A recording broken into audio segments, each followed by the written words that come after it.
Despite being studied for decades, crop circles continue to provoke puzzlement, delight and intrigue amongst the press and public alike. The mystery has inspired countless books, blogs and even Hollywood films.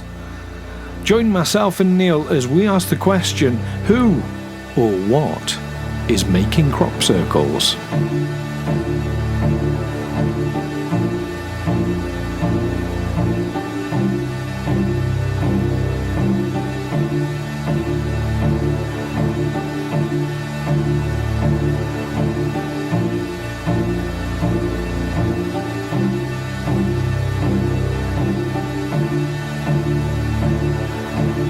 Aliens Explored is a weekly podcast exploring famous and obscure cases of UFO sightings, alien abductions and other strange events from both a believing and a sceptical perspective whilst keeping an open mind.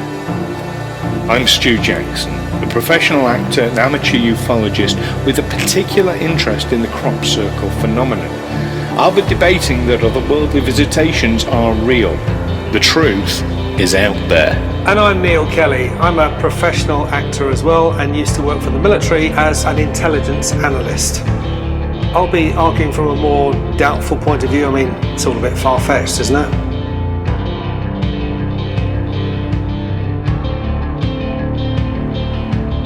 Welcome back to another episode of Aliens Explored with two of your hosts. The other one is Neil Kelly. Hi. And I'm Stu Jackson. Hello. So, Neil, you keeping well? I'm keeping very well, thanks. How are you? Yeah, I've been on alert since we last recorded one of these because you threw down a bit of a gauntlet for me, didn't you? I did, yes. So we're talking in this episode about one of my favourite subjects, crop circles. And of course, when we announced that in the last episode, you said you were going to take me to task over this. Yeah, I thought I would. I thought I'd put my foot down on this one. We've talked about all sorts of stuff that can't be explained, but my view of crop circles is that yes, they can all very much be explained. Excellent. I look forward to this greatly. So, the crop circle phenomenon, as we know it, is a series of impressions, indentations into fields of crops, fields of wheat, rape, barley, all sorts of different crops, in a variety of patterns that appear to defy explanation. But Neil, please lead on then. Well, I don't think they do defy explanation. I think there's a very easy explanation for them. We know that they've been made by hoaxers and pranksters. They've shown how they do it. I don't think there are any crop circles where we'd say we've no idea how that can possibly have happened. We know that someone could have done it. They all have a possible terrestrial explanation. Okay, I'm going to start throwing some questions then. Okay, and I have a big question as well. Oh, excellent. Well, do you want to fire your question first? Okay, if they are of extraterrestrial or supernatural origin, what are they? What are they for? What do they indicate? That is a brilliant question. One that has plagued seriologists for a very, very long time. And I don't know. I have no answer for that whatsoever. But just because we don't understand a thing doesn't make it any less valid. It doesn't make it less valid, but we know that people can make them, and we know that people have made them in the past, and every crop circle that has ever been seen could have been made by someone. There are none where you said, well, there's no way that could have been made by human hand, because someone will turn up and say, well, you do it like this. Here's my plank of wood and my bit of rope and my... Oh, the plank of wood and the bit of rope. Oh my goodness. Okay. So, I don't want this to sound like I'm pulling rank, but I've spent many years studying crop circles, visiting crop circles, fresh ones. Now you say we know how they're made. You used to live in crop circle central, didn't you? Because a huge proportion of the crop circles that appear in the UK, didn't they appear quite close to where you used to live? Do you know, absolutely 15 years of living in Wiltshire, because that is where they appeared. And you know, I'll let you and the listeners into a secret here. Crop circles are the reason why I chose to live in Wiltshire in the first place. Are they really? They are. Indeed. I will tread more delicately then, I realise. No. Do you know what? Like I say, I've been studying these for a long time now, and I'm not shy about talking about them with people, and of course, most people think I'm absolutely nuts. But I think, do you know what? I'm going to partially agree with you. I think many, if not most, are man-made. Absolutely. When you start to monitor them, though, it becomes fairly obvious over a period of time which ones are man-made, and you can tell they're man-made, and which ones seem rather more strange. So I'll give you an example. When you see a man-made one, the edges within a let's look at it as a basic circle. The edges of that circle are rather more fuzzy in a man-made one. And would they appear so from an aerial view as well? Oh yes, absolutely. I mean, when you see the ones, because there are some with very, very clear edges, very clear, sharply defined edges. Yes. Which have nevertheless been made. Yeah, when you get up close, maybe they don't look quite so sharply defined, but from a distance, they look very. Well, there's going to be an element of how big is it. So the larger it is, the more any imperfections are going to be smoothed out over time. But certainly the stranger ones, I'm going to call them otherworldly ones because to me that's what they are. But otherworldly and man-made is how I'm going to distinguish them for the purposes of this. So the man-made ones, they tend towards the smaller size anyway, usually. You can find at very least in the centre of the circle where the soil has been disturbed by the where a stake's been driven into the ground, which you don't find in the otherworldly ones. The crops themselves inside a circle, now to me this is the really where it starts to get a bit freaky. In man-made ones where people have gone in and they've stomped on them with their planks, the crops are broken, as you would expect. In otherworldly ones, they're always bent, usually at a 33-degree angle, on the nodes of the crops themselves. None of them are broken. In fact, when you walk into a genuine otherworldly crop circle for the first time, you're actually breaking the crops underfoot just by walking in them. They are laid with this 33-degree bend at the nodes. The nodes are like bulbous bits of a stem. They contain leaves or other such things from the plant. But yeah, it's this strange 33-degree angle. Now, I haven't read about that. This is news to me. And I tried to read as much as I could about it, but mainly most of what I read was dismissive about it. And this is part of the problem that genuine cereologists and genuine scientific study into crop circles hits the problem of. So that's just one element of it. And I've been to many crop circles, and I'm just going to say for the listeners here, if you go and visit crop circles, and I do recommend going and visiting genuine crop circles, always get the farmer's permission before you go into the field. Otherwise, you're trespassing, you're breaking the law, and it's not fair on the farmers. They're already struggling because half their crop's been destroyed anyway. Well, there was a case in Hungary. Well, there were two teenagers were had up for vandalism for making a crop circle, and a huge amount of damage had been done, but the court ruled that the damage they're making of the crop circle had caused was worth about, I think, $30. I'm trying to find the reference here. But most of the damage had been caused by people coming to see it and TV stations publicising it and so on.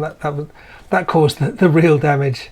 Absolutely, and you've got a feel for the farmers on that. So yeah, just a quick note to the listeners on that particular subject. Now, the other thing you find with the otherworldly crop circles as well, magnetic fields within the circles are affected. If you take a compass in, it's going to go nuts. There is a higher concentration of iron filings within the soil itself, within the circle. I believe there's a higher amount of magnesium in the soil as well. Just within the circle?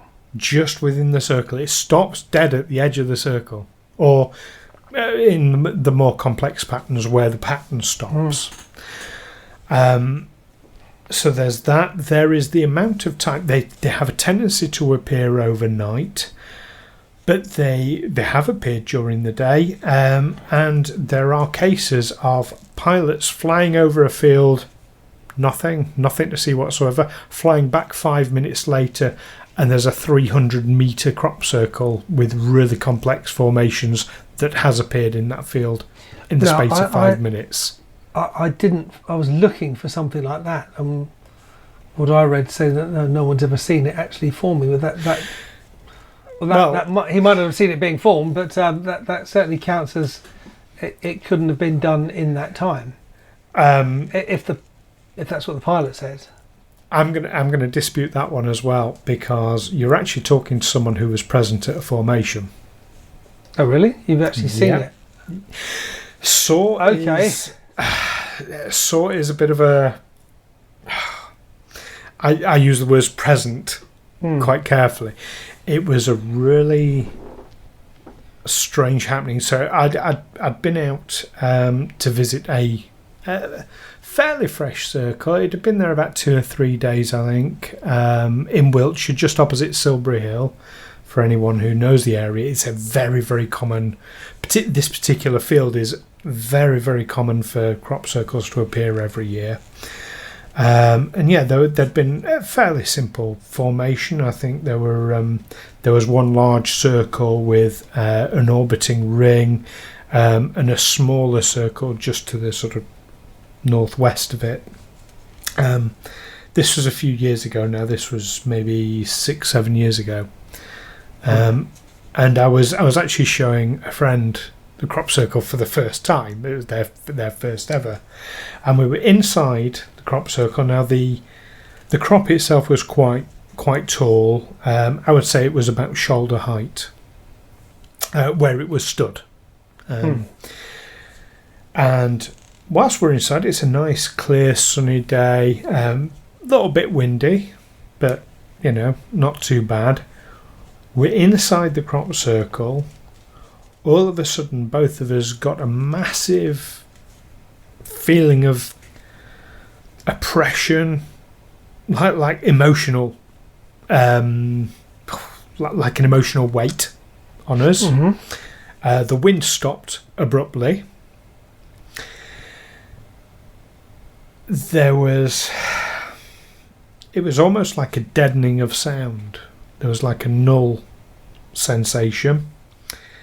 My friend pointed out to me that the edges of the circle we were in, if you imagine starting at 6 o'clock behind us, it was almost like the wind was blowing around the edges of the circle, very, very localised, but in unison with each other, and the blowing of the crop sort of came to meet itself at 12 o'clock for us. And then it stopped. And then all of a sudden, everything felt back to normal again. And the 12 o'clock was the direction that we were due to sort of leave to follow the tractor tracks to do as little damage as possible to crops. As we headed out that way, there was another circle just as big as the one we'd just come out of that absolutely was not there when we entered the circle. That is very strange. Oh, it is one of the most unsettling, freakiest. I won't say scary, but definitely unsettling, and yeah, it was spooky. Doesn't do it justice. But do you have any theory as to what that might have been? No, after decades of studying crop circles, I cannot put forward a theory that it is a specific thing. Now, the general association with UFOs comes from, actually it was in Australia in the 60s. There were some people who faked them and claimed them to have been landing craft from an alien spaceship. There had been reports of aliens or UFOs around where crop circles had appeared previously. So everybody put that together and said, "Oh, crop circles! It must be aliens then." I don't know. I find any connection with aliens, UFOs to be tenuous at best. Based on your experience? Based on observations, based on reading reports. Yeah, I mean, I can't rule it out, of course, but absolutely, there certainly seems to be an intelligence to them. There's an intelligent design to them. The fact that there is, and again, coming back into one of the major differences between man-made and the otherworldly ones, the otherworldly ones have immensely complex mathematical calculations with them. You're talking about fractal codes within them, not just about the size, but in the angles of lines, in the number of circles, in the corresponding, the way circles are particular fractions of the size of other circles and the distance they are from each other, and it all ties in together, and it's massively complex. It takes proper mathematical geniuses to understand the mathematics behind them. But not to just copy the equation or copy the diagram of the equation. Well, that's the thing. It's not from a diagram. Because crop circles have been used as art. Haven't they? People Yes, use they them. have. They'll create an artwork in flattened crops. Corporations have paid to have their logo put in a field. Yeah, Weetabix, famously. I got a report when the Weetabix one. It was actually the same field as the Weetabix logo. Is the experience I was talking about. It was a few years after Weetabix, but yeah, it's the same field, the exact same field. But yes, they have. But it doesn't come close to the intrinsic detail within the what I call genuine ones.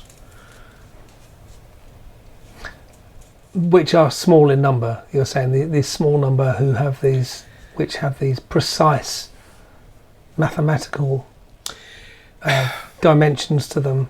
I'm not going to say they're small in number. I would say it's not the majority, but there's still a lot. You get lots of crop circles every year. Because it's a global phenomenon, of course. I mean, you're right in what you say. The vast majority of them happen in this sort of 20-25 mile radius, just on the edge of Wiltshire.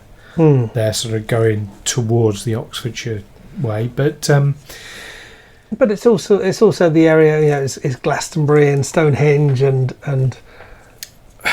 all right, but ley lines, you know, all that kind of. You get a massive convergence of ley lines in that area. So not so much Glastonbury, but actually a Neolithic stone circle, Avebury, is right at the epicentre of where you get them, and that was definitely put on a huge convergence of ley lines. I mean, interestingly, you don't get them that near Stonehenge. Oh, and you do get some. But we're talking but that southwest part of England for our foreign listeners. Yes, which is the sort of magical kingdom, I suppose. That's where isn't that where Camelot's down there somewhere, isn't it? And Somerset Island, well, it's no longer an island. Well, it did become an island when we had serious flooding a couple of years ago. Yes, well, Glastonbury was the Glastonbury tour. They say it's where King Arthur's buried. He was a fictional character. I get really irritated. Yes, of course he was. Yes, but Tintagel in Cornwall. Oh, this was Camelot. How can it have been?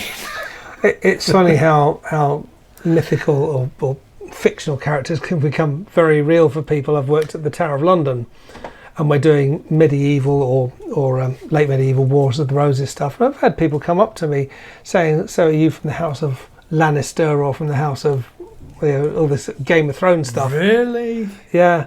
And I had just told this American woman, "No, that's Game of Thrones. It's not real." And that happened just at the time when they were launching a new season of Game of Thrones, and they used an outer wall of the Tower of London as a huge screen to advertise it. So, this is what we're up against here. So, oh my goodness! So there are people who think that Game of Thrones is real. Yeah, or certainly when they either think Game of Thrones is real, or they think that we're just as unreal as it. Well, we do. Well, I'm a northerner, and I know winter's coming. Crikey. Yeah, it starts in about August, doesn't it, up there? Indeed. So now here's another explanation. So just to interrupt. Yeah, in 2000, Colin Andrews, who had researched crop circles for 17 years, stated that while he believed 80% of them were man-made, he thought the remaining circles with less elaborate designs. So he's saying the opposite of you. He's saying that the more elaborate ones are man-made, the less elaborate ones could be explained by a 3-degree shift in the Earth's magnetic field that creates a current that, in inverted commas, electrocutes the crops, causing them to flatten and form the circle. Are you familiar with that theory? Yes, he's talking about the vortices theory. Is one of. I mean, there are hundreds of theories out there. The vortices theory, weather phenomenon theory is one I've heard. Like I say, having been present at the creation of one, no, that never happened. I mean, there was definitely an atmospheric thing. I'm getting all technical now. There was definitely an atmospheric disturbance, but not of the type that he's describing. See, I remember when I first saw a crop circle, straight from a passing train, and I suddenly started to notice it must have been in the 1980s, and there was nothing amazing about them. They're fairly small, fairly irregular in shape, and it just looked like something had flattened the crops. Was that a whirlwind or something like that? It was kind of a curiosity, but nothing that made you think, oh, there's something magical going on here. Well, no, and I believe that could have been caused by the weather. Sorry. Well, there has been an evolution in the design of crop circles over the years. Certainly, 50, 60 years ago, they were much plainer. You'd get 1, 2, maybe 3 circles, and that'd be it. Now you've got designs spanning hundreds of meters across with thousands of small, tiny circles making up its components. They're really, they're phenomenal and beautiful to see. But however complex, there's never been one that contained useful information to us that someone said, "Oh my God, this is the cure for cancer," or "This is how to make an antimatter propulsion unit." No, that would imply communication. Yeah. Now, I'm convinced that there is intelligent design. Whether it's communication or not, I don't know. I'm not going to go out on a limb one way or another on that one. That said, let's say for argument's sake that it is some form of communication, and this is not me putting forward this theory, but this is me exploring that possibility. It is some sort of otherworldly intelligence that is trying to communicate with us. Well, they're not going to speak English. They're not going to come and speak German to you, or Spanish or whatever. Mathematics is the universal language. It is. So, certainly if I was an extraterrestrial being and I was visiting Earth again, I'd be thinking either, well, don't try and land in that cereal field because you'll leave a massive mark. It'll really be you leave a massive footprint there. Or actually, yeah, I will land there just to mess with their heads because they'll really wonder how that happened. Or I want to leave a message. Those are from an extraterrestrial point of view. Those are the 3 reasons I can think why you would do it. Okay, and using mathematics, think about when we've sent out probes into deep space, Voyager, Cassini, all the rest of it. We put a message on, and ultimately, what is that message? It's sum it up in one word: hello. It's a message just saying we're here. That's it. We're not trying to share the workings of the internal combustion engine or anything like that. No. An initial message to another worldly intelligence is simply hello. Yes, and mathematics presenting something that is mathematically complex would be a very good way of saying hello, we're intelligent. But in this case, we're not visiting another planet. We're sending out a fairly, by science fiction terms, we talk about Star Trek. So we're sending a fairly primitive craft into space on a set trajectory, and initially it will be able to send back messages to us about it's going to overfly Jupiter or whatever. But then it will just continue its journey into space, and it will just keep going for thousands and thousands and thousands and thousands of years. So on the off chance that it is picked up by something intelligent, we put some information about ourselves on it, saying, hello, this is us, we're here. But we don't know who we're sending that to. It's a message in a bottle, basically, isn't it? It is. And we need to send the bottle to do this job, but here's a message, because the bottle will obviously travel onwards for however long. But without saying that this is what I think, because it's not. I'm not putting this forward as a theory, but what's to say that that's not what crop circles are, just in a different way? They're too frequent for that, aren't they? It's not like our Galileo probe that we're sending off, and thousands of years later it lands on someone's planet. Well, you encounter an intelligent species, you try and get their attention by knocking on their door. You don't get an answer. What do? You knock louder. Yeah. And so we haven't reached the stage of making contact with an intelligent species. We've reached the stage of sending an unmanned craft into space. No, I'm saying the crop circles may be them knocking on our door. And because we've not responded, maybe that's why the designs are getting more complicated. I'm not, to reiterate, I'm not saying this is my theory at all. I don't have a theory. I keep as open a mind as I possibly can about this. And who knows if they're extraterrestrial or if they're other paranormal. Maybe what you experienced was the ghost of a crop circle hoaxer going about his work. Okay, I've not heard that theory before. That's a new one. I'll have to add that to the list. But do you know what? One of the loveliest theories that I heard, it was maybe 10 years ago, I think. The style at the time for crop circles, there were a lot of them coming through that were quite similar to Native American designs that, they would carve into the ground after making a fire as a way of healing the ground, healing the earth. And a lot of the symbols, a lot of the designs were of a similar nature to that.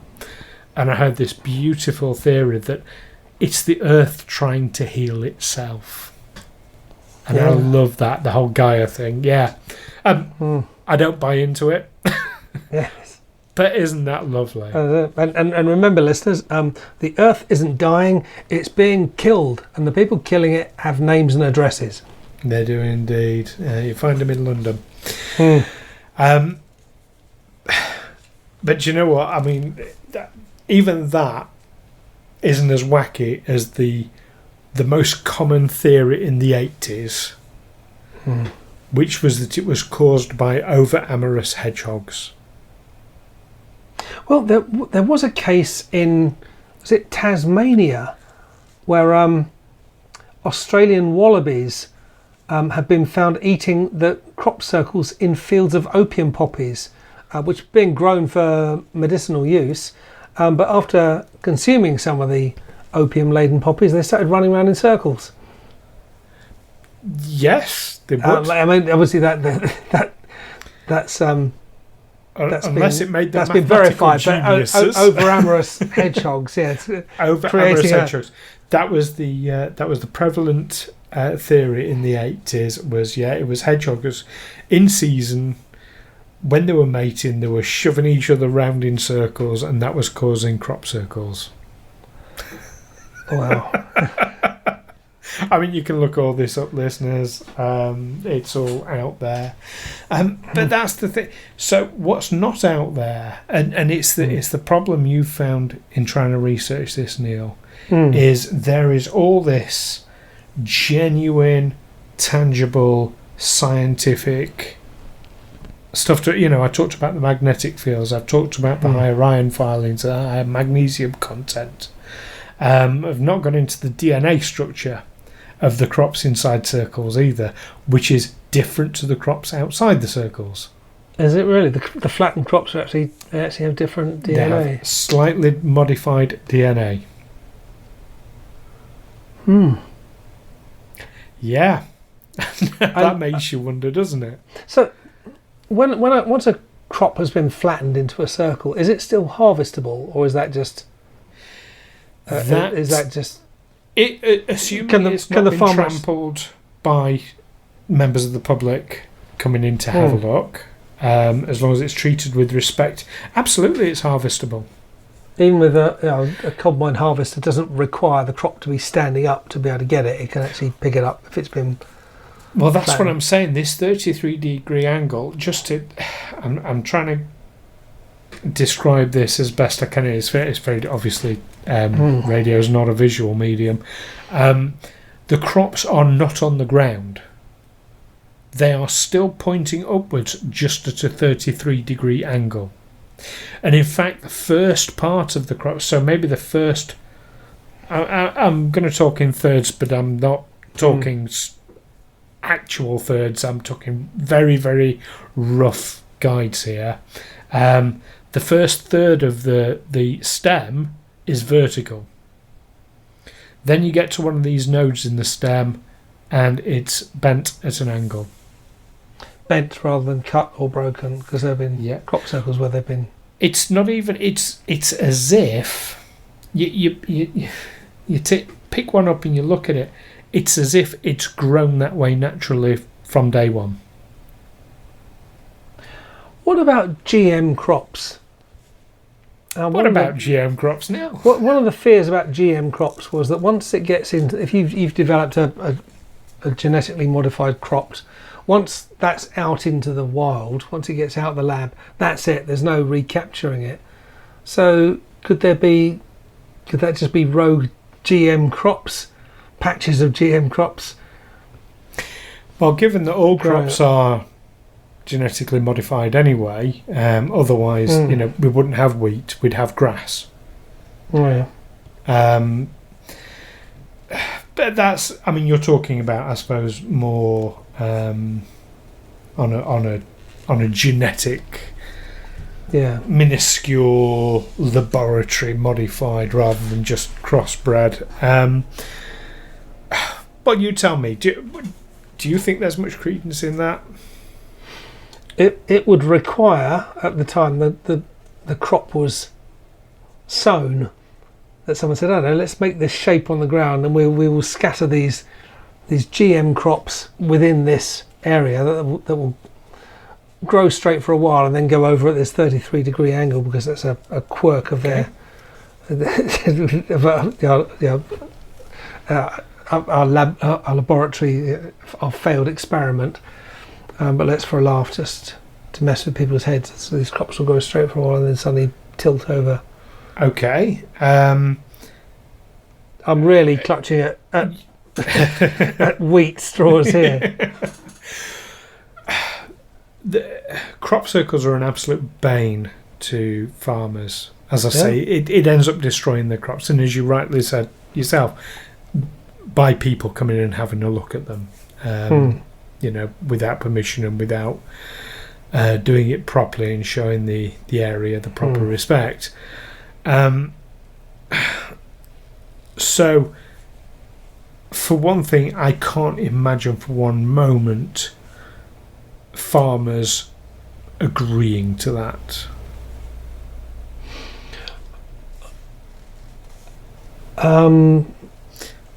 What about an insurance claim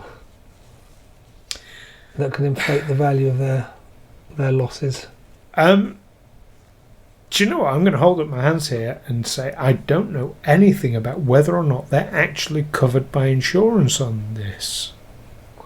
Genuinely don't know. It's never occurred to me. Yeah, I mean, because if a farmer was claiming on insurance, he would claim it as vandalism. Yes, and for vandalism, you would need a crime reference number. Yes, so you'd report to the police that someone's flattened my crops and made them unharvestable, or made a large amount of them unharvestable. And it's a lovely design. I bet it looks great from the sky, but it's cost me a lot of money. Okay. If that were the case, and they were man-made, they were all man-made, surely the police would be doing a lot more to catch the people doing it, because they do bugger all. Well, yeah, if it's costing insurance companies money, the moment it starts costing money, and people are losing out on the stocks and shares, better believe the police will pay attention. But if your crops were damaged, and you wanted to claim on the insurance, you'd call the police, and you wouldn't say, "Oh, it must have been the fairies or a flying saucer that did it." You would say, "Someone has vandalised my crops. I made and done one of these occult designs in my crops, but it's cost me a lot of money, and I want to put in an insurance claim. I need a police number." I mean, would the police bother trying to track anyone down, or would they just say, "Well, here's your number, here's your reference"?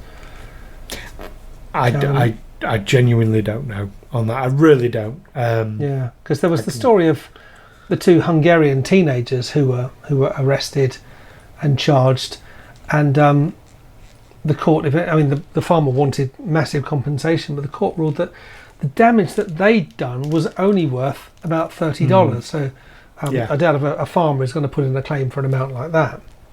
No, it's that's the case with crop circles. Either they're man-made, in which case, yeah, some pillock's gone out there and destroyed their crops willfully, or they're genuine crop circles, in which case the crops are fine and can still be harvested until members of the public. It's the damage is always going to be people. One of the things I saw as a kind of discrediting the idea of an extraterrestrial or supernatural explanation, they were saying that these crop circles always appear in very accessible areas. They're near roads or there's easy access to them. They never appear in remote areas. But of course, crops always have to be accessible, don't they? You've got to get a tractor or a combine harvester onto that land. All cereal growing land is by definition has to be very accessible. Yes. I can't see that as a reason to discredit it. Well, you've hit one half of why that doesn't work. The other half, of course, is if it wasn't accessible, how would you ever know about them? Yeah, there's that too. So maybe they do appear in places that aren't accessible and no one ever sees them. Yeah. Maybe they do appear in the Amazon rainforest or the Everglades, or they've appered in sand, in ice. I mean, obviously not crop circles, but circles with designs. And we're talking perfect circles as well. They've been discovered on the bottom of the ocean floor. It's an unusual phenomenon. And do you know what? I can talk about this all night, but don't want to overload the listeners on this just at the moment. Do you know what? There is so much about this subject that we haven't even scratched the surface of it. Wow. Because the plasma that's associated with it, so you get a lot of plasma ball sightings around crop circles. You get, I'm going to stop because we're going to go straight to summary. I think we know where I stand on this. It's otherworldly. No idea what. No idea why. But there's definitely other. All right. Yeah. Many man-made ones, but they're obvious. But now, having talked about it, you came into this discussion absolutely convinced. Well, no, there's a really easy explanation. How do you feel now? Well, yes, my initial feeling was that there's nothing about these that couldn't be man-made. But when you start talking about the difference is in levels of chemical elements and the precise nature of some of these, then maybe there is something more to it. It is more than just a couple of blokes with a length of rope and a plank. Do you know what? When social distancing's over, we're probably looking at next year now. But when social or the distancing's year after over, that, or the year, and it's back in season, I will take you into a crop circle, and you never know, we might do a live on the spot record from a crop circle, listeners. That's assuming our equipment works, because equipment tends to go a bit funny in crop circles. That's another thing we haven't discussed. Electromagnetic interference. Yes. But there you go. What do you think, listeners? Are you as convinced as me that there is something otherworldly about them? Or do you just think we're talking absolute nonsense and it's all easily explainable? What's your favourite crop circle? Send us some pictures. That'd be great to see. So there we have it. Join us next time when we will be discussing the Black Knight satellite. The Black Knight satellite. Wow. Better look that one up. Yeah, so you've got your research to do there, Neil. So in the meantime, it's goodbye from me. And it's goodbye from me. And keep watching those fields. Take care. When you're not watching the skies. Yeah. Aliens Explored is a Fecal Films production in association with Juicy Falls. Music by Darren Mafucci and editing by Stu Jackson. Find us on Twitter or Facebook by searching Aliens Explored. or visit us on aliensexplored.com.